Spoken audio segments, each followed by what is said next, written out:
Suare mihi vana, sunt malaque libas, ipse venena bibas. Crux sacra sit mihi lux, non draco sit mihi lux, vare retro satana, numquam suare mihi vana, sunt malaque libas, ipse venena bibas. Crux sacra sit mihi lux, non draco sit mihi lux, vade retro satana, numquam suare mihi vana, sunt malaque libas, ipse venena bibas. Crux sacra sit mihi lux, non draco sit mihi lux, vade retro satana, numquam suare mihi vana, sunt malaque libas, ipse venena bibas. Crux sacra sit mihi lux, non draco sit mihi lux, vade retro satana.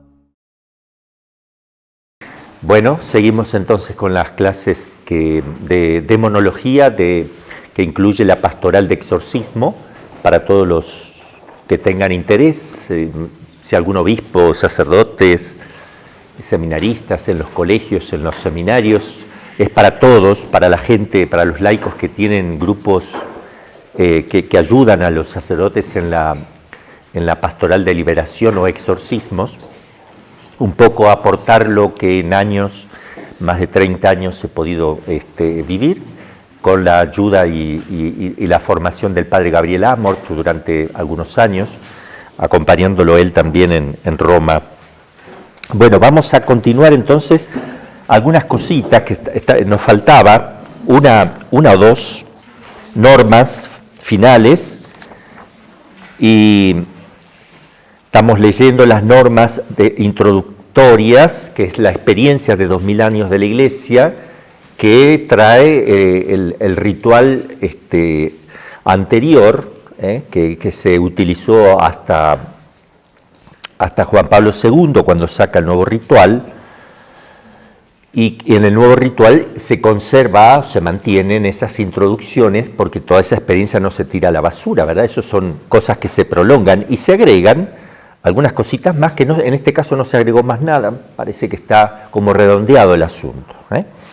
20, el número 20 dice: durante el exorcismo use preferentemente las palabras de la Sagrada Escritura, estábamos viendo eso, antes que las propias o de los otros. ¿Qué quiere decir esto? Nosotros tenemos que tener mucho cuidado como sacerdotes, como Iglesia Católica, de transmitir las enseñanzas de Cristo tal cual, transmitir a través de lo que es la tradición de la Iglesia, los padres de la Iglesia, la liturgia de la Iglesia de todos los tiempos. Siempre es más puro, tiene más pureza, fidelidad, profundidad, mayor concentración, digamos, si uno se acerca a los primeros tiempos del cristianismo, aunque en el paso del tiempo se va desarrollando, las doctrinas, las enseñanzas se van profundizando, pero siempre en la misma línea de donde parte la enseñanza. Es solo profundizar lo mismísimo que Cristo nos ha enseñado, ir avanzando hacia la misma línea. Entonces, por eso acá viene el cuidado, ¿no? Usar las palabras de la Escritura más que las propias. Porque obviamente, usar las enseñanzas de la Iglesia más que las propias enseñanzas, pero claro que sí. Imponga al demonio el decir si ha entrado en aquel cuerpo por la magia o signos maléficos, maleficios. Ya los vamos a nombrar los maleficios, vamos a nombrar cosas, porque cuando los nombremos, acuérdense que aquí está en la Iglesia, esto está en la introducción del ritual, los maleficios. Yo voy a nombrar una serie de maleficios que conozco por la lectura de libros de magia negra que he conocido, por la experiencia y cosas que he tenido que estudiar, pero no vayan a pensar que son inventos, y esto cosa rara, que un sapo que le cose en la boca, que le meten una foto, parecen cosas extrañas, pero el que conoce Para el que conoce, no. Para el que no conoce, obvio que resulta extraño, pero porque resulta extraño no quiere decir que no exista. Todo el mundo el mundo cuántico, parece que son raras las cosas que se dicen porque hay leyes distintas que las leyes que nosotros conocemos aquí, que se comportamientos en el mundo cuántico distintos, y si uno lo quiere explicar, gente que no está en eso va a decir, qué cosas raras que está explicando este hombre, pero existen. Y es así.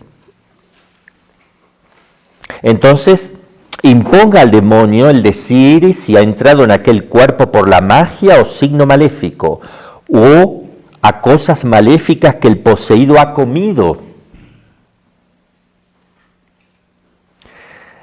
En este caso, que lo vomite. Por eso siempre hay que tener una cubeta ahí preparado siempre cuando uno va a atender, tanto en la oración de liberación como en el exorcismo. Una de las cosas, ya lo voy diciendo, para los que ayudan a los sacerdotes, tienen que tener una cubeta con bolsas ahí para ir cerrando, atiende a uno, cierra su bolsita, la tira y pone otra bolsita en la cubeta para que no se mezclen nada de uno con otro, bien higiénico eso. Cuando alguien tira cosas por la boca, que puede ser lo que sea, saliva, vomitar cualquier cosa, o vómitos que parecen normales, pero que, o algún objeto que pueda salir, o sangre, o lo que sea, baba, todo eso queda cuando lo sacan, por eso hay una bolsa, se le echa también agua bendita arriba, para que se rompa todo, para que no haga efecto, porque eso se cierra y se tira a la basura, se lo cierra bien, ¿verdad? Entonces dice, o cosas maléficas que el poseído ha comido, en este caso, que lo vomite. Te conjuro y ordena que vomites el maleficio. Primero que me digas dónde está, cómo entró, cuánto tiempo hace, quién fue. A veces puede ser un poseso, por lo general cuando habla el demonio casi que estamos hablando de poseso, más cuando mueve todo el cuerpo y es dueño de los movimientos ahí es una posesión, toma posesión. En cambio la vejación ya casi que no se manifiesta, que no habla, apenas puede hablar un poquito, alguna palabrita saldrá, le llamamos vejación porque no tiene un dominio completo sobre toda la persona, pero en el caso de posesión puede ser que mientras está actuando el demonio, la persona sea inconsciente total, absolutamente inconsciente, de tal manera que no cree que lo que le está pasando y se sorprende que esté en todo alrededor ahí sosteniendo. Entonces ahí conviene, cuando son primerizos que no saben lo que les pasa, ellos solo ven que lo están teniendo, para que ellos vean y colaboren. Si uno ve que son flojos y no quieren creer, no quieren colaborar, uno puede hasta grabarle, escuchen lo que digo bien aquí, grabar una partecita para que después, cuando entra en sí mismo la persona, que el demonio se sale, se le puede decir, mira, te voy a mostrar para que luches, para que te ponga las pilas, porque estás rezando poco, lo que sea. Mira, esto eres tú cuando no sabes qué está pasando. Listo, lo borran completamente, no tiene que haber rastro alguno. No se muestran esas cosas, solo se le puede mostrar a esa persona si es que lo necesita, si es que vemos que lo va a necesitar, para ayudarle. Porque el demonio es astuto, el demonio le puede decir, son todos unos mentirosos, tú estás loca, no estás posesa. Entonces ellos creen que tú estás posesa, pero en realidad estás loca. Le va a poner eso el demonio, es muy probable. ¿Para qué? Para que dejen de hacerle las oraciones, para que la persona no colabore, para que la persona no venga, etc.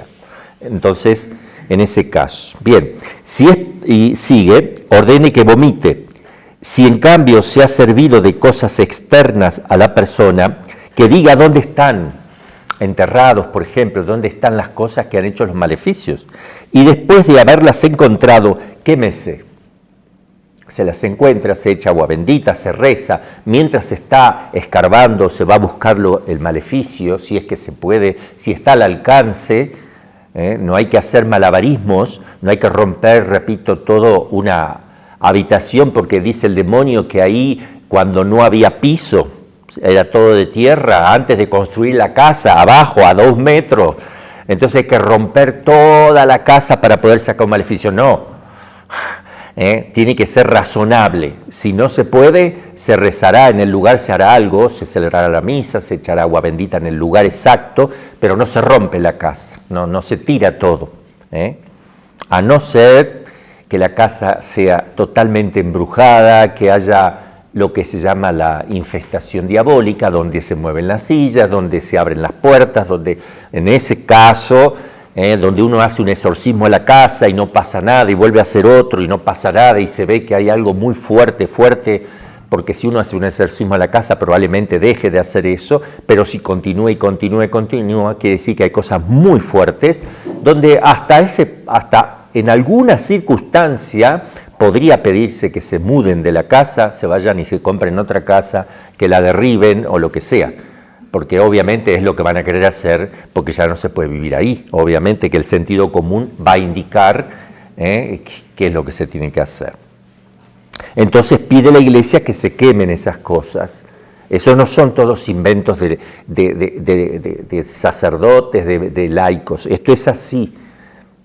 Entonces se lo quema. Por lo general, cuando se queman estas cosas, pasan cosas extrañas. Yo soy testigo. O no se queman cosas que se tienen que quemar, o explotan, o sale un humo extraño, un olor totalmente espantoso, o cosas parecidas. No siempre. Podría pasar en algún caso. No sé, de 50 podría pasar 1, 2, 3, aunque son bastante seguidas, pero no quiere decir que siempre. Procúrese que el poseído revele al exorcista las tentaciones a las cuales es sujeto.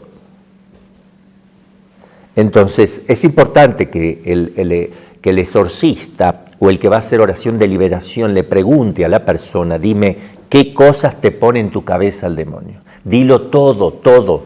Y no sé, padre, me dice que usted es loco. Cuando yo lo miro a usted, el demonio me hace ver su cara como de tonto, o como cara de monstruo, lo que sea, desfigurada la cara del exorcista. ¿Para qué? Para que le dé miedo, para que pierda confianza. Eso también podría pasar.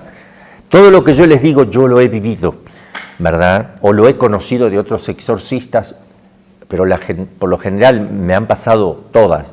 Entonces sí sé cómo es eso. Después, si después de poseído es liberado, ojo aquí también, no es que con un exorcismo se libera. Podría ser, pero no es así, necesariamente. Por lo general no.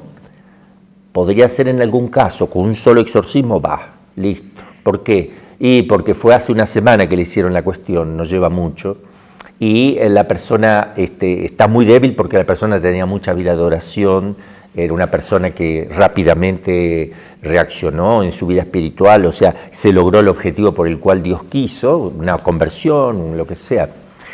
Pero en otros casos puede durar mucho tiempo porque hay personas que no buscan la conversión, sino sacarse un problema de encima.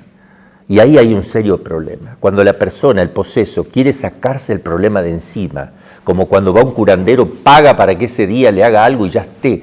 O sea, busca lo fácil, busca al médico pero no la medicina. Entonces el médico le dice toda una serie de cosas, un régimen de comida y a los 3 días ya no quiere seguir el régimen. Entonces, claro que hay que convertirse de corazón. No es solo repetir rosarios, ir a misa, confesar. ¿Y cada cuánto tengo que confesarme? Cada 15 días, 20,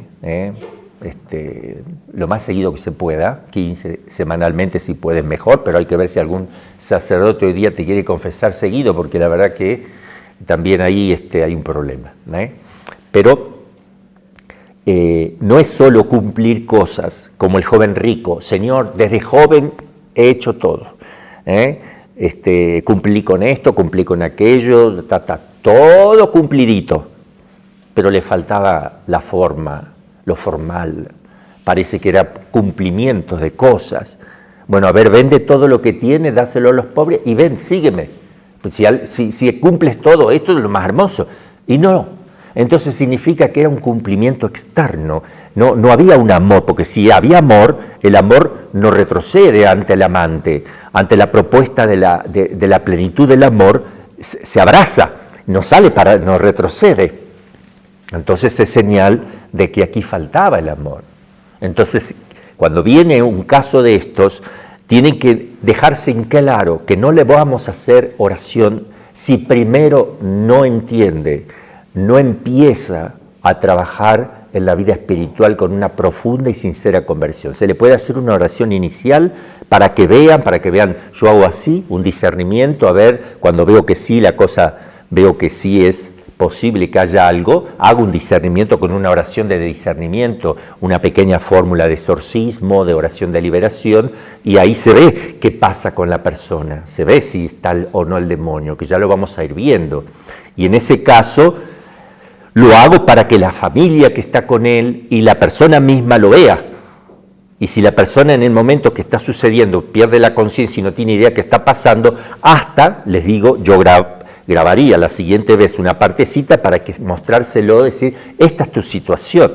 Ahora, yo no te voy a hacer oración si tú no tienes una disposición grande en tu corazón de comenzar con una nueva vida, de convertirte a Dios hasta la muerte, siempre. Porque si no, si tú me dices que sí, pero no es así, yo voy a hacer tu oración y tú vas a rezar y va a pasar tiempo y te vas a cansar y vas a abandonar todo, y lo cansas al sacerdote y le haces perder tiempo, ¿verdad? Porque no hay sincero propósito. Se le explica todo. No es que yo te haga un exorcismo y se va, como en el tiempo de Jesús. Jesús es Jesús, primero, Dios hombre, Mesías.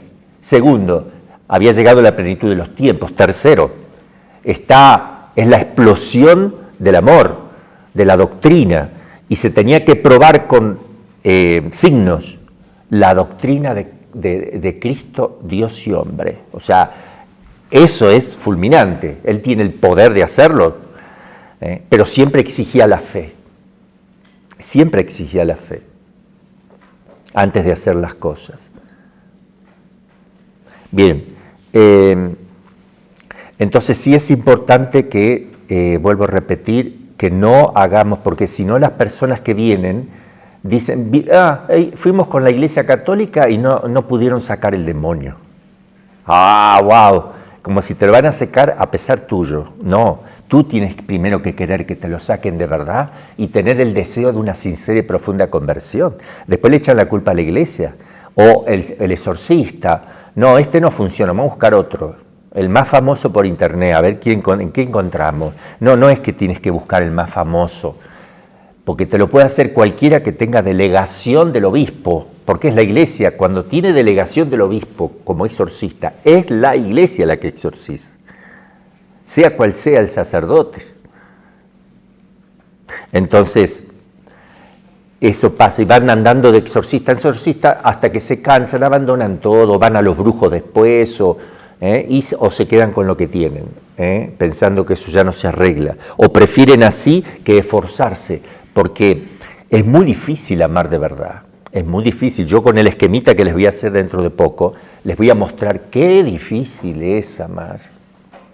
No es sentir lindo, no es sentir bonito, no es que yo estoy amando a Dios si tengo una serenidad en mi corazón, una paz, un gozo, miro una imagen y me enternece de Jesús, y enseguida yo lo asocio con que me voy a ir al cielo, con que soy bueno, con que tengo que tener mucho cuidado, porque bueno, estoy siendo consolado por Dios. Bendito sea Dios, gracias Dios mío por este consuelo que me estás dando. Pero el amor es lo contrario que eso que estás sintiendo, porque lo que estás sintiendo es sensible y es un placer que tú pasivamente estás recibiendo, ¿verdad? Que no está mal porque es algo espiritual, pero sensible.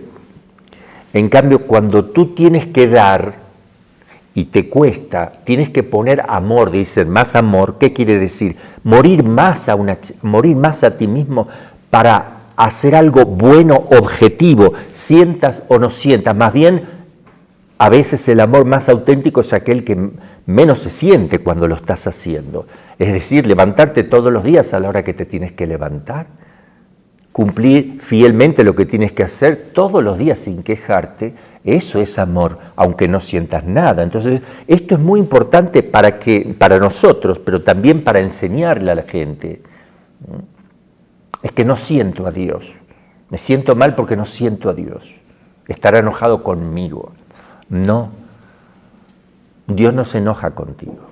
Te ama profundamente, desea tu bien y te quiere con toda el alma. Es que necesita que tú hagas actos positivos en busca del amante, muriendo a tu yo y tus gustitos. Yo le suelo decir a la gente que cuando tú sientes bien en la oración, sientes consuelo hermoso, es porque te lo está dando Dios, pero Jesús, y se lo está privando Él. ¿Por qué se lo priva Él? Se lo priva porque tú no estás haciendo un acto de amor perfecto ahí. Solo estás siendo pasivo recibiendo un consuelo que te lo está dando Él y te lo da con amor, con mucho gusto, pero Él no lo está recibiendo.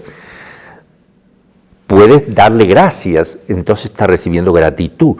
Pero cuando tú no sientes nada y sin embargo realizas un acto de amor concreto,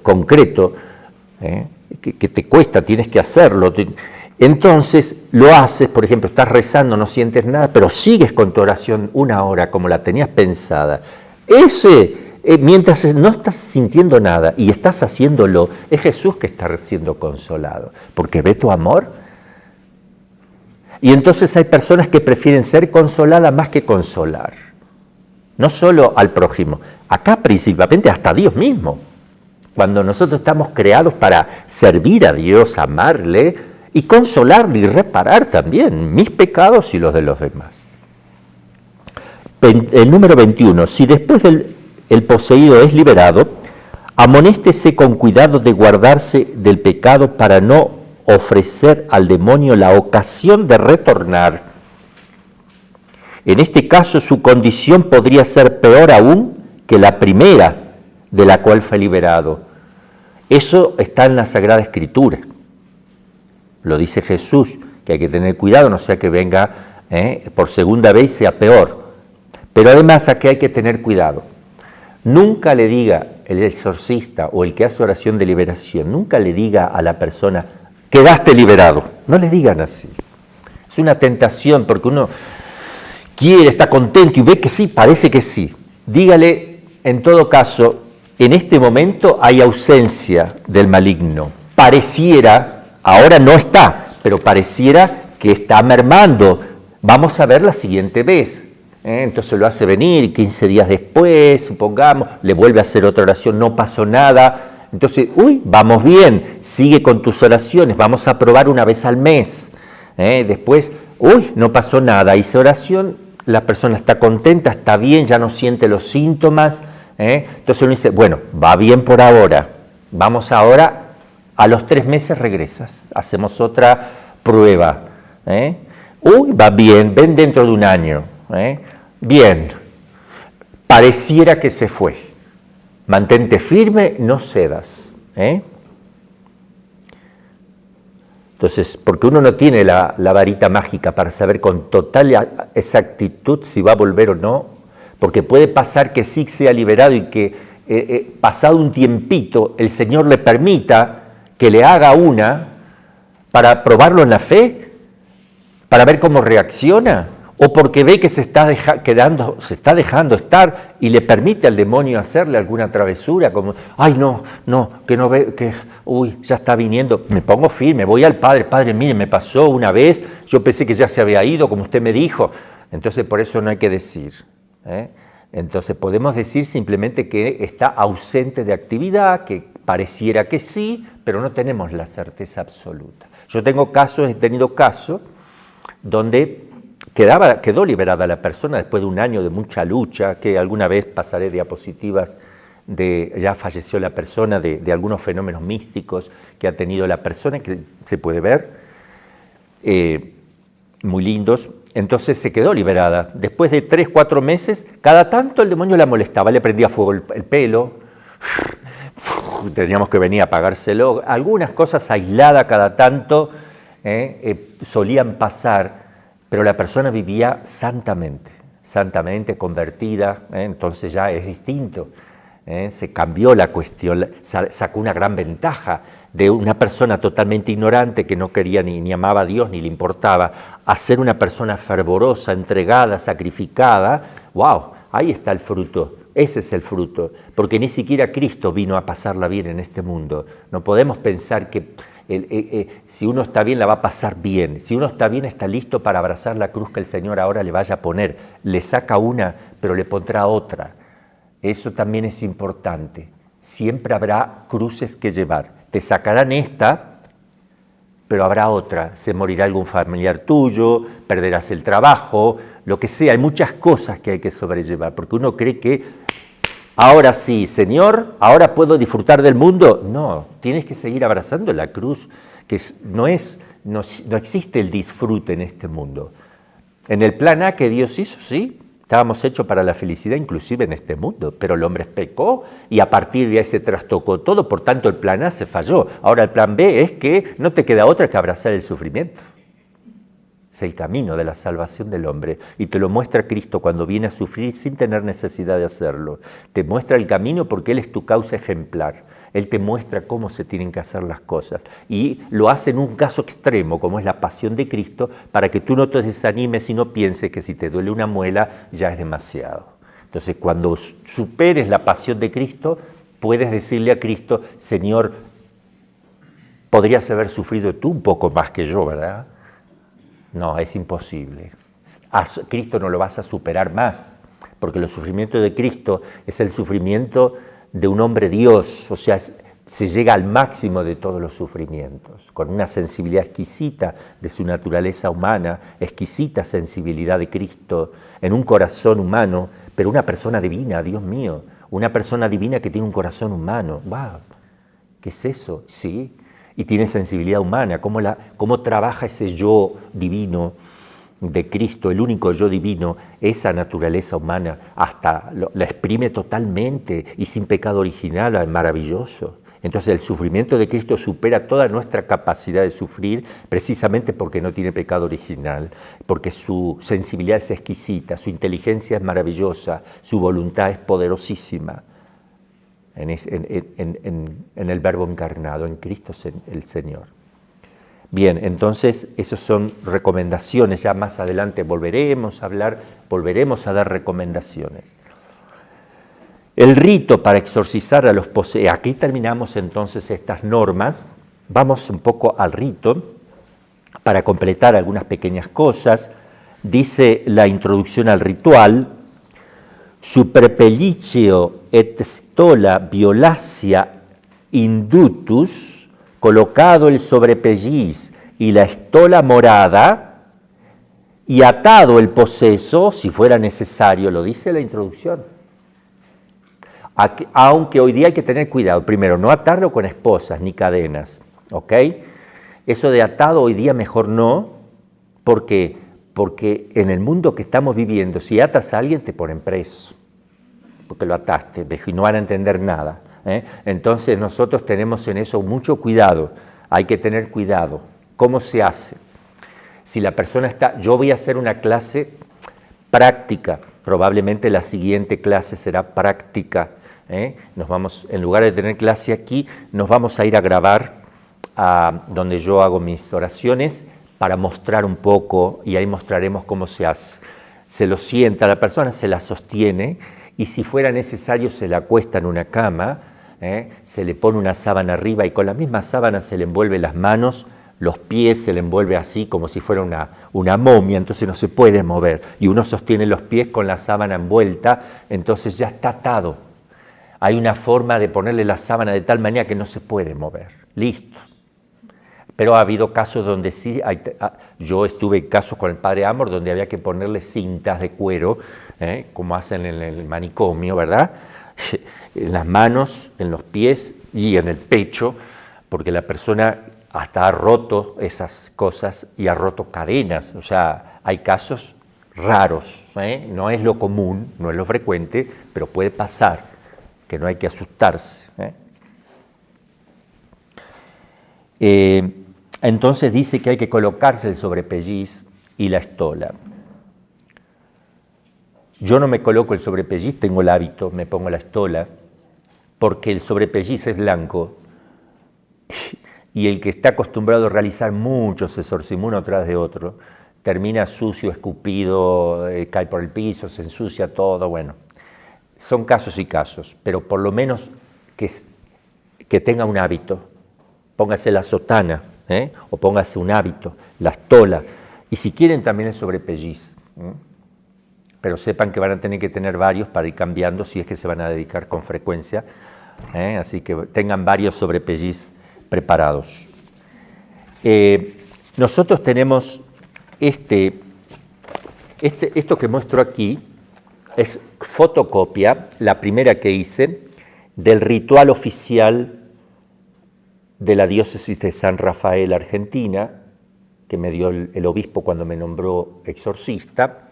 Claro que los obispos tienen un libro, uno solo, de exorcismo. En la diócesis deberían tenerlo, se lo entregan desde Roma. No es que se compran en las librerías, esto no se vende en las librerías. Entonces, como hay uno, hay que sacarle copia, porque el obispo sigue teniéndolo. Pero nosotros éramos 12 exorcistas, cada uno tenía una copia y, bueno, ayudamos en distintas actividades. Entonces, esta es una copia del libro en blanco y negro, Rituale Romanum de Exorcismis et Supplicationibus Quibustam, edicio típica.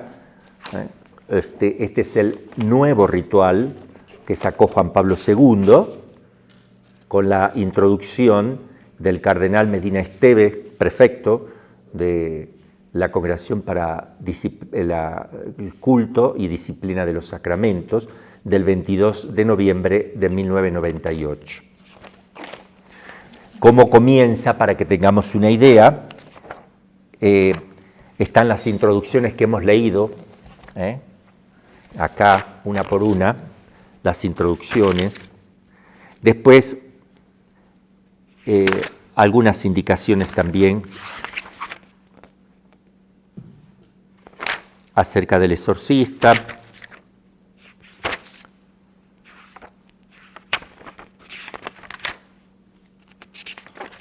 Ahí termina. Aquí empieza, propiamente. ¿Cómo empieza? Empieza con una oración que el sacerdote hace preparándose. Dice, exorcista, dicen secreto anc orationem.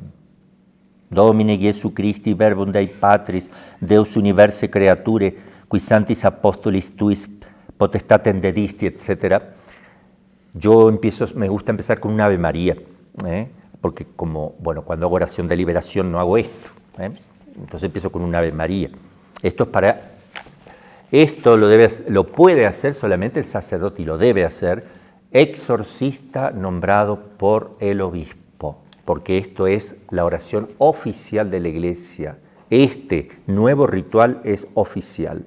Por tanto, solo lo puede hacer el que tenga delegación de palabra para un caso o escrito para todos en general. Debe tener esa delegación del obispo para que el sacerdote actúe in persona ecclesiae, en nombre de la Iglesia, en la persona misma de la Iglesia, con el poder de la Iglesia, que tiene un poder enorme, además de ser sacerdote. Entonces, sí es para ello. El que hace oración de liberación no necesita ningún permiso del obispo, ¿verdad? Es una acción pastoral, que cuando ve que hay un caso fuerte se lo manda al obispo, porque él es el exorcista de la diócesis, y él delegará a alguien, debe tener delegado a alguien siempre. Toda diócesis, según las normas de la Iglesia, debe tener un exorcista al menos oficial, o si no tiene, es el mismo obispo, el exorcista. Y sería bueno que el obispo mismo vaya en algunos casos. A veces son tantos casos, porque no van a pensar que hay un caso cada 10 años en una diócesis o cada... No, hay muchísima tarea para hacer, porque hay muchos casos que no son posesión hay menos, Pero sí hay vejación, obsesión, molestia de todo tipo. Y no vayan a pensar que posesión es una a cada, como por ahí algunos dicen, no es así. Se los digo con toda la experiencia, con lo que he aprendido de Amor, con lo que he sabido de él, con lo que hemos hablado con exorcistas de Francia, de otros países. Yo estuve en Francia también, y con experiencias también con otros exorcistas. ¿No? Lo que pasa es que cuando uno es exorcista y lo conocen un poco, vienen de distintos lados y ahí se aparecen, vienen los casos fuertes. En cambio, cuando uno está ahí en la diócesis y no se dedica a eso, no le van a llegar caso. El que no se dedica a pescar no va a sacar ni un pescado. El que no le pone el anzuelo con una carnada no va a sacar pez. Entonces uno tiene que buscar a las personas, tiene que hacerse saber si hay alguna persona que tiene alguna cosa de esta naturaleza. El exorcista oficial es tal para que se anote, vaya a hacer consulta primero. También es bueno que sepan los psiquiatras, los psicólogos, que en la diócesis hay un exorcista, y también es bueno que el exorcista, yo lo he hecho,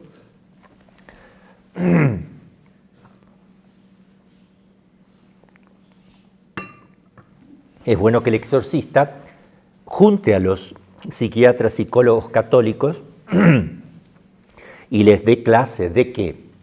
Primer lugar, de antropología filosófica y teológica. No, ahora estoy bien, madre. ¿Qué estaba diciendo?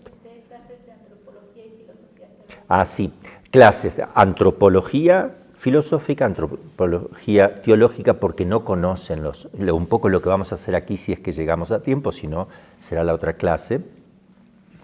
Y también darle el Tratado de las Pasiones de Santo Tomás de Aquino, muy importante también para conocer, complementar los temperamentos, puede ser los 4 temperamentos de Conrado Hock o algún otro que desarrolle los temperamentos de una forma más todavía subdividida, más precisa, más amplia, pero Conrado Hock es lo más básico, lo más elemental, más sencillito, aunque hay escritores que, como me decía el padre Héctor Ramírez, que escritores que tienen algunos desarrollos más expansivos, más en eso. Entonces, clase de eso, de catecismo de la Iglesia Católica, y explicarle un poco la pastoral y explicarle cómo se comporta y que vayan a ver, yo hacía eso, que vayan los psiquiatras a ver un caso, para que ellos también empiecen a tener un punto diferente, empiezan a darse cuenta que, ahora entiendo, padre, entonces yo tengo 20 pacientes así. Bueno, no me los mande todos juntos, pero pasa eso, por eso uno tiene muchos casos. Padre, yo tengo 20 que son más o menos, que tienen estos síntomas así, y no me encuadraban a mí con ninguna enfermedad psiquiátrica. Le daba la medicación y no pasaba nada, pero tienen estas cosas, mándemelo y venga usted también, vamos a hacer la oración y vemos. También los psicólogos, que aunque psicólogos hoy día con la formación espantosa que tienen, primero que no tienen filosofía realista, sino filosofía subjetivista, relativista, subjetivista, donde ven al hombre no como alma y cuerpo, no como un ser espiritual, no como un animal racional o un animal espiritual, sino que lo ven como un solo animal más desarrollado que los demás. Entonces nunca van a acertar.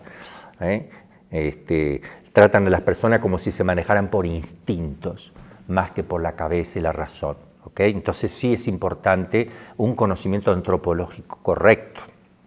Entonces se empieza con una oración. Luego, ¿qué se hace?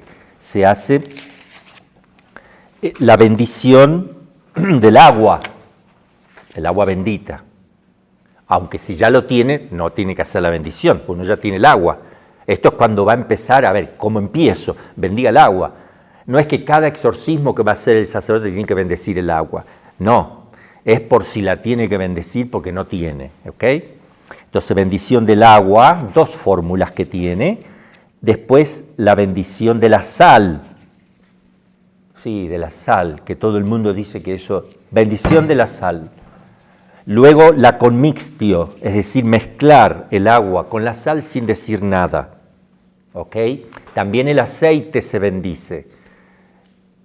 puede ser materia de un sacramento, como por ejemplo el aceite bendito, el óleo bendito, para los enfermos, o el óleo para los catecúmenos.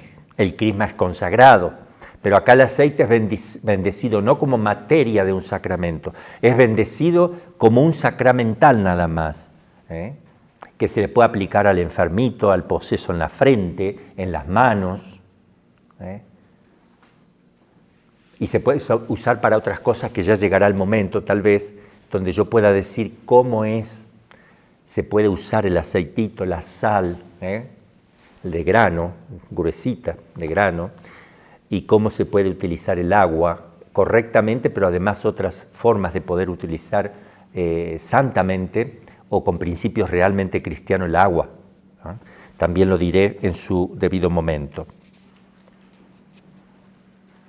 Luego vienen las letanías de los santos. Luego, una oración conclusiva. Luego se lee un salmo. Esto lo digo por si alguien alguna vez nunca vio que se hace.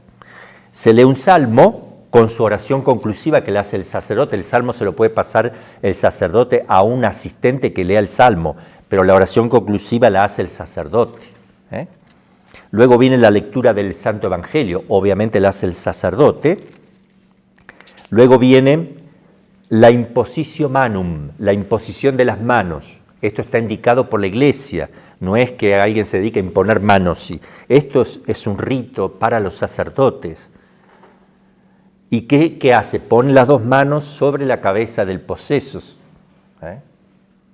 ¿Y qué dice? Fiat misericordia tua domine super nos, cum admodum esperamus in te. Bien. Emite spiritu tu me creabunto, me renovavis facem terre. Kyrie eleison. La gente va respondiendo, Señor, ten piedad. Kyrie eleison, Kyrie eleison. Esto ei domine turris fortitudines a face nemici, Kyrie eleison. Nil proficias inimicus ineo et filius iniquitatis non apona nocereis, Kyrie eleison. No voy a traducir, ni pues se va a hacer, lo importante no es aquí que conozcamos la letra del ritual, solo el proceso, el mecanismo. La gente va repitiendo Kyrie eleison. Observemos este detalle, la Iglesia quiere que participe toda la gente que está allí ayudando. Ahí está claro, no es el exorcista solo. Entonces hay 5 invocaciones con la imposición de manos. 1, 2, 3, 4, 5. Después de eso se hace la renovación de las promesas bautismales. Hermosísimo, muy importante para comenzar con esta actividad. Se renuevan las promesas bautismales con dos fórmulas, hay fórmulas distintas. Luego viene la oración dominical, el Padre Nuestro. Luego viene se toma la cruz y se dice, Ecce crucem Domine fugite partes adverse. Esta es la cruz del Señor, huyan los enemigos adversos. Persignum crucis de nimico libere te Deus noster. Por este signo de la cruz te libere el Señor Dios nuestro. Cruz sancta sit tibi luz et vita. Cruz santa, la cruz santa sea para ti luz y vida. Cualquiera de esas 3 se hace y luego viene la insuflacio. El soplido, insuflacio, pedido por la Iglesia, que lo hace el obispo cuando hace la insuflacio sobre el crisma, cuando va a consagrar el crisma, sopla 3 veces, donde pide al Espíritu Santo que descienda sobre el sacramento, en la materia del sacramento de la confirmación, que se usa también para el bautismo, que es el crisma, y para la unción sacerdotal, donde se ungen las manos sacerdotales. Entonces dice, mientras hace la insuflación, obviamente que mientras está soplando no, sino que primero sopla, y luego dice, Spiritu oris tue repele, Espíritu Santo, que sales de mi boca, expulsa, domine, maligno espíritu, a este espíritu del mal, impera eis ut recedam, quia propinquavit regnum tuum. Spiritu oris tue repele domines maligno, spiritus impera eisu recedam, quia propinquavit regnum tuum. Y vuelve a hacer la insuflacio. Bien. Luego esa es la preparación, hasta ahí es la preparación. Luego viene fórmula deprecativa. Hay dos fórmulas, una deprecativa, la otra es imperativa. Deprecativa, le pido a Dios que lo expulse.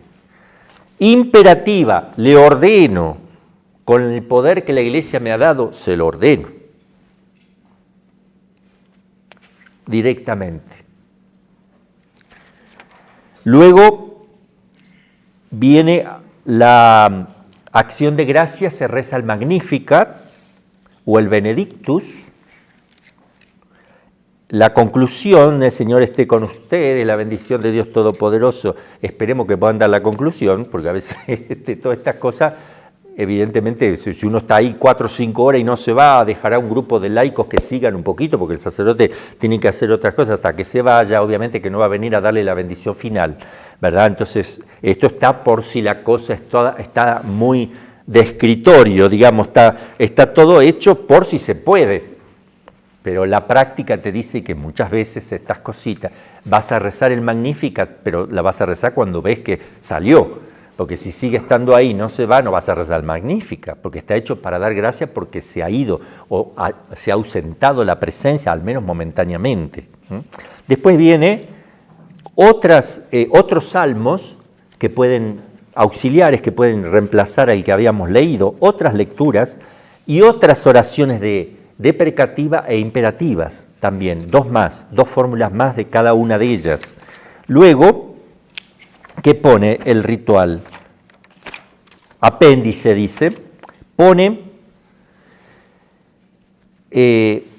otras oraciones que se puede rezar para que recen en la casa, oración de liberación, para que rece el poseso y recen los familiares con el poseso cuando el sacerdote no está. Entonces, acá hay otras oraciones de exorcismos también para el sacerdote. Dice, suplicaciones que privatim adeveri possunt a fidelibus, que en privado puede el poseso y la gente rezar, incollucazione contra potestates tenebrarum, contra el demonio y las potestades infernal. Y ahí hay oraciones de liberación para que hagan en la casa, con una letanía también. Son unas letanías, unas invocaciones a Cristo para que nos libere, a la Santísima Virgen, está en las otras letanías de los santos. En fin, la Iglesia te dice que hay que seguir orando en tu casa con oración de liberación y aquí te pone algunos ejemplos para que tú lo puedas hacer con el poseso en la casa. Luego yo tengo aquí, bueno, se me ha trenzado justamente ahora. Aquí tengo copias del ritual anterior, el llamado toledano, ¿verdad? El que se usaba antes del último. Entonces, esto yo lo rezaba porque yo existo antes del ritual nuevo. Yo soy del ritual antiguo porque no había otro. Después se pasó a este, pero como ya lo conozco de memoria, porque lo he hecho muchas veces, hay oraciones hermosísimas. También se pueden utilizar. El que tiene permiso para exorcizar puede también utilizar, si quiere, para variar el anterior, porque va a llegar un punto y dice, ¿ahora qué hago? Vuelvo a hacerlo porque no se va el demonio. Y lo hago una vez, lo hago 2 veces. A ver, vamos a variar un poco. Acá vamos a usar otras oraciones. También se puede usar como oración de liberación, sería, porque no es el oficial.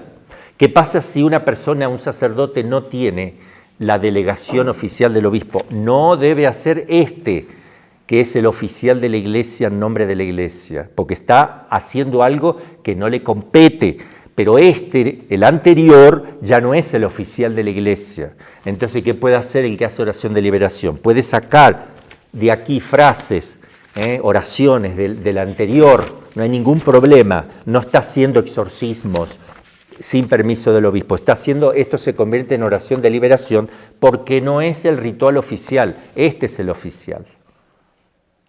Entonces eso también, o si no, se puede usar para hacer oración de liberación la parte final del nuevo, la parte final nada más. Entonces, para que lo hagan sin miedo en la oración de liberación, no hay problema. En cuanto al exorcismo de León XIII completo, que es muy lindo y muy poderoso, el sacerdote preguntará si lo puede hacer a una persona concreta. Si no tiene la delegación del obispo, Roma dice no. ¿Por qué? Porque está incluido en el nuevo casi todo en algunas partes. Entonces ya está casi metido aquí. Entonces no se use para hacer oración directamente al poseso. Pero si uno hace esta oración de León XIII a mucha gente, porque va a empezar un retiro, una misión, van a salir a misionar, entonces se hace una oración en general por un pueblo, por una comunidad, porque va a empezar un retiro, porque van a empezar una actividad muy linda, puede hacer esta oración sin ningún problema, porque no se la está haciendo a una persona individual, lo está haciendo a todos en general y siempre esto va a repercutir por el bien de toda la iglesia en general. ¿Qué más? Yo me hice mi propio ritual de liberación con un poco la experiencia que uno tiene, ya algunas las compuse yo para que sean bien de liberación y no sean del ritual nuevo. Entonces hice algunas, eso lo pueden hacer los sacerdotes también, escribir cositas porque el sacerdote está capacitado para, si es sacerdote, tiene que confesar y dar consejo en el plano moral, está capacitado para interpretar y poder hacer una oracioncita. Creo que sabe teología, debería saber teología como para poder escribir una oracioncita y ya se transforma, ya son sus oraciones de liberación. Puse también salmos, los salmos se pueden rezar, incluso los salmos que están acá, en el ritual oficial para liberación se pueden usar los salmos estos, solo los salmos y las lecturas bíblicas también, porque eso está en la Biblia. Si quieren van a la Biblia, si no quieren tocar, no es cuestión de no tocarlo, sino de no hacer las oraciones completas de aquí, especialmente la imperativa y deprecativa. También puede usar, si quiere, la letanía de los santos de acá, no hay problema porque solo está usando las letanías de los santos. Lo que no tiene que hacer es hacerlo completo, especialmente la fórmula deprecativa e imperativa en nombre de la Iglesia. Eso no. Bueno, ¿querías hacerme una pregunta? Fuerte, porque así saben de qué se trata. Yo lo voy a repetir de todos modos. Hace un año, gracias a Dios, hicimos una misión ahí en Campeche y pasó con una señora, escupió, no sé si era un papel, no sé qué era, pero escupió algo. Y el punto es que no se quemaba. ¿Por qué? Pues no le puso agua bendita. Pero entonces yo dije que lo pusiera agua bendita para que y después lo quemara. Bueno, yo no sé si lo hizo o no lo hizo. Entonces yo me quedé con la duda de qué pasa si no lo llega a quemar o si no llega a hacer. Bueno, lo voy a repetir un poco para que estuviste misionando en una ciudad de México, para no tocar nombres propios, y se presentó una mujer que vomitó algo y salió como un papel, algo salió de su boca, lo quisieron quemar y no se quemaba, entonces le aconsejaron que le echen agua bendita y lo quemaran después. Me preguntas qué pasa si no lo queman. Y bueno, si no se quema no hay ningún problema, con guantes siempre, con guantecito, porque eso también hay que tener cuidado. Y siempre rezando, se lo puede romper, si no se rompe, lo meten en una bolsita, le echan agua bendita, lo cierran bien cerrado, lo meten en la basura, ¿qué va a hacer? O lo entierran y ya, o lo meten en la basura, ¿qué va a hacer? Hay que tirarlo. Pero ya está, hicimos todo lo que podíamos y estaba a nuestro alcance. ¿Está bien? Entonces, no sé si hay alguna pregunta, es el momento. Sí, a ver, allí Eva es antes que Elías, porque Eva cronológicamente. Después viene el profeta Elías. A ver, Eva, ¿qué me va a preguntar? Bueno, la pregunta me surgió la clase pasada. Sí. Hablaba de cuando hay exorcismos muy difíciles, en los casos cuando una persona está fingiendo o que está tratando de imitar que es un poseso, hasta que se da cuenta, pues ya nos comentaba eso. Pero mi pregunta es que si a raíz de eso no puede ser vulnerable esa persona para que pueda el demonio tomar posesión de su cuerpo. Bien, el que juega con fuego se quema. Si la persona está jugando con cosas así de esa naturaleza, terminará con problemas serios, si ya no los está teniendo. Pero es un pecado gravísimo, una simulación de esta naturaleza, es un pecado gravísimo. Significa que la persona ya tiene problemas, ya no es normal. O puede ser histeria o bipolaridad o alguna cosa que, bueno, depende de cómo. Necesitamos la persona concreta para saber de qué se trata, pero podría ser perfectamente tener algún tipo de anomalía psíquica. A ver, Elías, profeta Elías. Respecto también a la clase pasada, comentó que el demonio puede simular enfermedades en familiares o en personas cercanas. Y mi pregunta era respecto a los laicos o incluso al mismo sacerdote, si hay algo que hacer para protegerse, porque supongo que el demonio los va también a atacar a los que están participando de manera... Sí, pues, ahí el sacerdote tiene que estar en gracia de Dios. Para mí, la estola puesta es una protección. Yo no me la saco. La estola puede ser más larga, yo se lo voy a mostrar en una de las puntas, para ponérsela también de alguna manera al poseso por las espaldas, para tenerlo agarradito, que no salga corriendo. Yo eso lo voy a explicar en la clase, pero sí puede afectar al sacerdote, ¿sí? Y alguna persona de ahí, si viene por curiosidad, si no está preparada, si está jugando, si no le importa nada, el Señor puede permitirle, para corregirla, alguna cosa de esta, sí, podría. Y por ejemplo, el laico también que participa, que ayuda, también mientras se mantenga con los sacramentos. Sí, en estado el de laico gracia. que viene a ayudar está haciendo una obra de caridad y es muy difícil, es raro que haciendo una obra de caridad te quedes afectado. Si de verdad es una obra de caridad, no te va a pasar nada. Y no hay que tener miedo, absolutamente. Y si te pasa algo, ¿qué problema es? Esto no es un cáncer terminal. Son cosas que si Jesús quiere, bendito sea Dios, si Jesús lo permite, basta que uno haga todo bien. Uno tiene que ir en gracia, ir con ganas de practicar la caridad, no la curiosidad, ni mirar, ni ser aplaudido, ni tenerlo por un especialista en... No, eso no. Si uno va así, obviamente va a tener problemas, ¿no? Sí, gracias, padre. Otra pregunta allí. A ver, Es una pregunta más que todo para las personas que cometen hacen algunas actuaciones, perdón la redundancia, en cuanto a la liberación de los laicos. Por ejemplo, he visto en varias partes donde he estado que imponen mano los laicos al poseso y le ordenan al demonio que se vayan. Entonces estos grupos, algunos carismáticos, otros de otros carismas, de otros grupos, imponen manos y algunas personas han terminado enfermas. Por ejemplo, tengo un caso de un amigo que terminó enfermo por imponer manos a un poseso. Entonces, bueno, ¿un laico debe imponer manos en una liberación? Bien. Gracias. La pregunta, no. La imposición manum es un gesto sacerdotal. Cuando digo sacerdotal, hablo de obispos, sacerdotes, diáconos, porque se imponen las manos para ordenar un sacerdote, se imponen las manos para administrar los sacramentos, como la confirmación, como el bautismo, incluso la absolución, también hay que poner la mano. Es un gesto propio del sacerdote.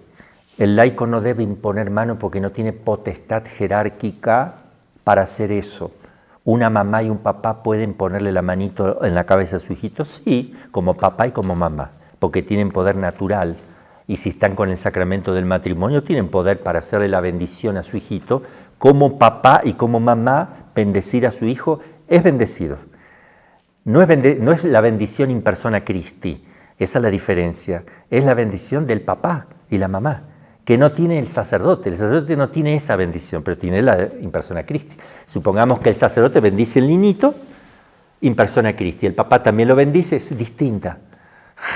Porque es el único papá de ese único hijo. Y la mamá también. Y si están casados por iglesia, el sacramento del matrimonio, en virtud de ese sacramento, los padres tienen un poder no solo natural, sino espiritual sobre los hijos. Fíjense Adán y Eva, el tremendo daño que nos hicieron en el orden espiritual nuestros primeros padres. Entonces, sí tienen poder. Eso también hay que distinguir. Pero un laico que le ponga las manos a otro laico, ¿con qué potestad jerárquica lo está haciendo? Si ni siquiera le puede decir el obispo, te doy la potestad jerárquica sacerdote. No se lo puede dar tampoco, lo tiene que nombrar sacerdote, lo tiene que ordenar sacerdote. Bien, después también quería decir algo, la pastoral de exorcismo, el exorcismo, que es un sacramental, no se hace, no es un carisma, es un ministerio, no carisma. Es decir, no es exorcista el que tiene la capacidad o el don que Dios le dio de ser exorcista. No. El poder viene por un ministerio que se lo transfiere el obispo, que sí es exorcista desde el momento que lo ordenan en el 3er grado, porque así lo establece la Iglesia. La Iglesia puede establecer otra cosa, de decir, también el sacerdote a partir de ahora. La Iglesia establece y le da el poder al sacerdote, cualquier sacerdote, pero no lo hizo, se lo da al obispo nada más, y se lo da para que pueda a su vez delegarlo si él así lo considera. Bien, espero que eso también haya aclarado. A ver, hermanita. Yo tengo una pregunta, que si puede presentarse un muerto en una persona sin que se manifieste el demonio. Bueno, eso yo lo dije, ¿verdad? En la clase anterior. Sí, hay un punto en la introducción, gracias, un punto en la introducción del ritual que dice, no crea el exorcista, y esto sirve para los de oración de liberación, no crea cuando diga que es el alma de un difunto, siga el exorcismo, hay que seguirlo, no hay que hacerle caso. ¿Es posible que un alma condenada pueda meterse? Y hay que estudiar el asunto si está esa posibilidad. No lo sabemos, habría que estudiar si es posible desde el punto de vista ontológico, desde el punto de vista teológico, si eso es posible que se pueda producir. No obstante, yo hago lo que la Iglesia me dice, ignórelo totalmente y siga el exorcismo. Esa es la respuesta, digamos, ¿no? Eso es lo que debemos hacer nosotros. Si me preguntan mi juicio personal, yo creo, yo tengo que estudiar más el tema de, porque podría San Miguel Arcángel podría tomar el cuerpo y hablar a través de la persona. Sí, podría. ¿Podría hacerlo el Padre Pío? Sí, podría. ¿Podría hacerlo la Virgen María, que hable a través de... Sí. ¿Jesús? Sí. ¿Podría hacerlo entonces un condenado? Y si el Padre Pío es persona humana y el condenado es persona humana, el condenado lo podría hacer solo si Dios se lo permitiera. No lo haría por cuenta propia, no puede hacerlo por cuenta propia. Si Dios se lo permitiera, mi tema es si es posible desde el punto de vista ontológico y teológico. Siempre, si es posible y Dios se lo permitiera, entonces sí se puede dar. Pero la Iglesia me dice no crea, y siga haciendo el exorcismo. Bueno, Padre. Sí. Una pregunta, es muy similar. Ponte el micrófono. Es similar a la pregunta anterior. Me enteré de un caso de que una persona tenía supuestas revelaciones de la Virgen. ¿De qué? Supuestas revelaciones de la Virgen. Sí. Pero manifestaba la revelación supuestamente en que la Virgen lo poseía a él y él daba un mensaje a la persona. Y después la persona que era poseída decía que él ni se enteró ni supo qué dijo la Virgen, pero que ese mensaje era para esa persona. En eso hay que tener, este- pero muchísimo cuidado. En este caso, lo más prudente sería seguir lo que dice la Iglesia, ¿no? No se crea... No, en este caso podría ser, sí, podría ser. No es contradictorio, pero hay que tener sumo cuidado. ¿Yo qué haría con una persona así? Si, siendo yo exorcista, le digo, venga, vamos a hacer una oración. Primero descarto que esté el demonio ahí molestando, punto. Es lo primero que haría yo. Después me fijaría qué tipo de vida espiritual lleva esa persona. Luego me fijaría primero me fijaría el fenómeno, cómo se da. Después, ¿qué le dice? ¿Qué produce eso en la persona que recibe ese mensaje? ¿Qué produce eso en la persona que es el medio por el cual la Virgen le tomó? ¿Qué cosas le dice? Porque si la persona que dice que la Virgen le está tomando y uno ve que sí, que hay algo extraño ahí, le dice a una persona, debes hacer esto y hace esto y hace esto. Eso es mentira. Porque eso te lo puede perfectamente, lo hace el Espíritu Santo cuando inspira y mueve a las personas, a cada uno de nosotros en su interior. Son las mociones, las inspiraciones. Ella no reemplaza al Espíritu Santo ni la acción de Dios en el alma de las personas, no reemplaza eso. En todo caso, podría hablar para decir que desea que hagan oración, que se rece más el rosario, que esto, que aquello, pero no da indicaciones prácticas de decir, bueno, tú deja la medicación que estás tomando, cambia de médico, tú te vas a sanar el año que viene. Sí, esas cosas hay que tener más cuidado, esas tipo profecías y cosas así. Bueno, en fin, hay que analizar y evaluar. No estamos descartando esa posibilidad, solo estoy diciendo que hay que tener sumo cuidado. Hay que dar cuenta de eso a las autoridades eclesiásticas, al párroco y al obispo en todo caso, para que sean ellos los que disciernan y uno no creer hasta que no lo tenga, hasta que no pase por el discernimiento de un sacerdote o de un obispo. No creer a laicos así porque crean desastres dentro de la iglesia y en las almas. Sí, hermanita. Volviendo a la pregunta anterior, lo que pasa es que en un caso particular resulta que se estaba haciendo una oración de liberación. Entonces, supuestamente en esos días había fallecido una persona y se le una de las personas que estaba haciendo oración de liberación, supuestamente como que no sé, se le manifestó, no sé, en la imaginación, no sé bien con exactitud, pero le hacía saber pues que necesitaba oración. Entonces resulta que otra de las personas que estaba haciendo esa oración de liberación empieza a llamar al nombre del difunto y a decirle que vaya hacia la luz y cosas así. Entonces no sé, a eso me refería, no sé si sea... No, esas son distractivas. Mire, si yo estoy haciendo una oración de liberación y está el demonio ahí o de exorcismo, y pasan esas cosas, son cosas distractivas, son exactamente lo que la Iglesia no quiere que nosotros hagamos casos, porque nos va a marear, nos va a crear un conflicto. Sigue tu oración y no hagas caso, sigue tu oración. Hay que ver si es el difunto que está, si es un difunto o es el demonio que se hace pasar por un difunto, porque puede usar la misma voz, puede decir todo lo que él sabe del difunto, que sabe mucho más que su propia mamá. ¿Ok? Que sus propios hijos, mucho más sabe el demonio. Bien, entonces voy a continuar. Sí.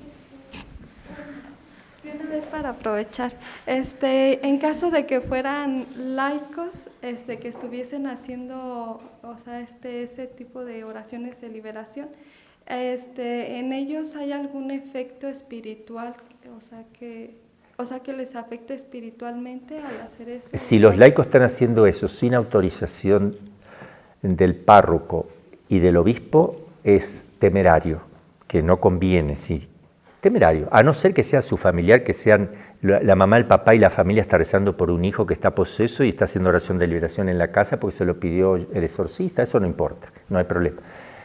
Pero sobre todo hay problema cuando los laicos lo hacen en contra del párroco que no quiere que hagan eso, y más aún en contra del obispo, pero también del párroco, porque el párroco es autoridad. Entonces, si lo están haciendo en contra, entonces que se atengan a las consecuencias, porque ahí va a haber problemas serios, comunitarios. Ahí se les va a meter el demonio a ellos, les va a empezar a hacer problemas. ¿Por qué? Porque están al margen de la iglesia. Entonces, eso hay que tener mucho cuidado. El laico se puede quedar tranquilo si tiene al párroco que los prepara y le dice, ¿pueden ustedes hacer oración de liberación? Se hace de esta manera, no se metan en esto, que ponga una persona prudente, que él lo vigile, lo controle, vaya estando cada tanto, va él, va viendo, etcétera. Si él hace ese trabajo, no hay ningún problema. Pueden hacer los laicos oración de liberación también, sin imponer las manos, sin dialogar con el demonio, como se sabe. Ninguno que haga oración de liberación simplemente tiene que ponerse a dialogar. Se le puede hacer alguna pregunta, en fin, muy básica. Si uno es exorcista o llevó mucha experiencia y está haciendo después oración de liberación, sí puede preguntarle lo que quiera, pues ya sabe, ya conoce qué puede preguntar, qué no puede preguntar, qué va a pasar acá.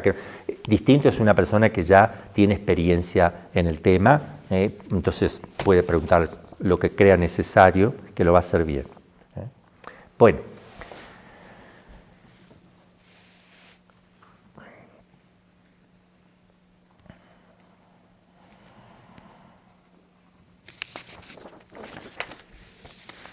Vamos a pasar ahora a hablar sobre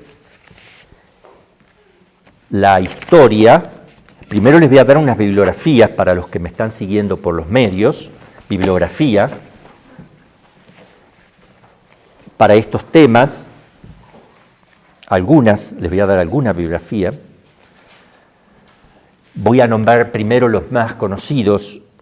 El padre Amor tiene 3 libros. Nuovi un exorcista racconta, ediciones, Roma, ediciones Deoniane, 1992. Novi racconti di un esorcista, nuevos relatos de un exorcista, también en la misma editorial. El padre Amor tiene también Exorcisti e psichiatri, exorcistas y psiquiatras, también de la misma editorial en Roma.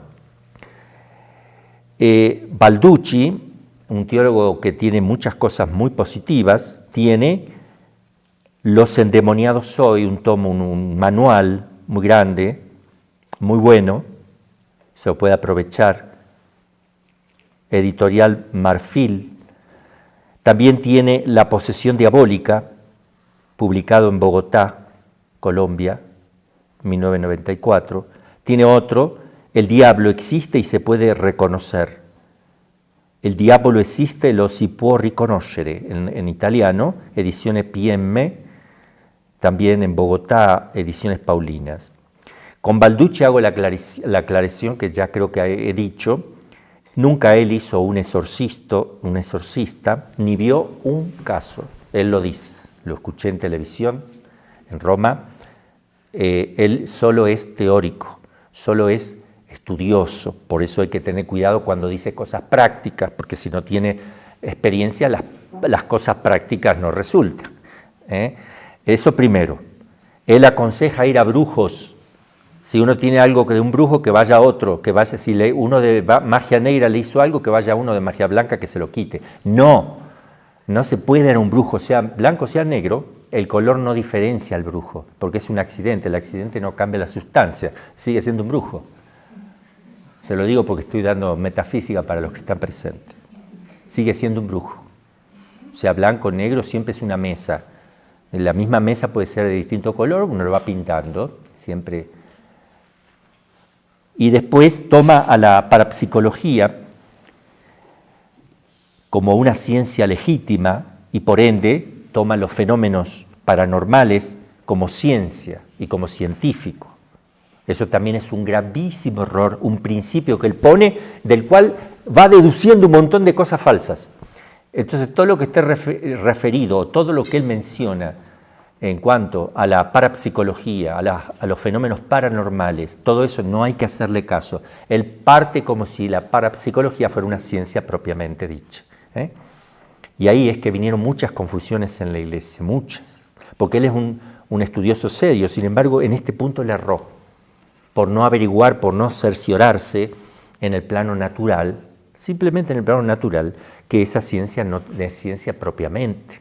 no tiene conclusiones ciertas partiendo de sus propios principios. También Museo Cristiane, León, Presencia de Satanás en el mundo moderno, Buenos Aires, 1962, Dictionnaire de Théologie Catholique, que tiene muchas cosas, famoso diccionario, Fortea, José Antonio, Suma Demoníaca, tiene cosas muy, muy buenas, algunos puntitos muy poquitos, 2 o 3, que yo no comparto, que no son de gravedad, digamos, son, y algunos que sí, que él lo he conversado con él en Roma, creo, con él hemos estado conversando, que me debe estar escuchando en este curso, así que sí, son puntos de vista, digamos, ¿no? También hay otro de Monseñor Cristiani, Presencia de Satanás en el mundo moderno, pero está en francés, Présence du Satan dans le monde moderne, París. Después La Pisier, El mundo invisible. Otro que es muy bueno es Peter Dorf. Traducción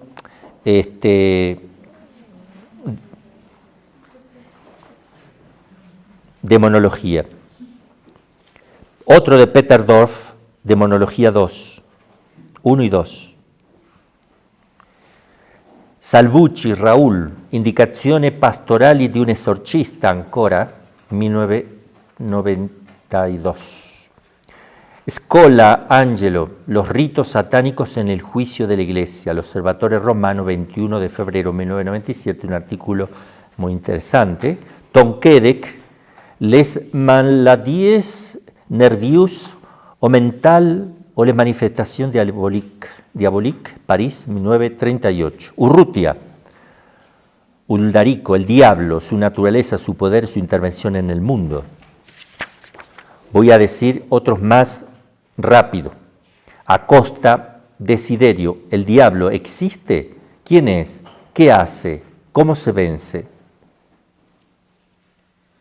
Bourget, Pablo, el demonio del mediodía. Este es muy interesante.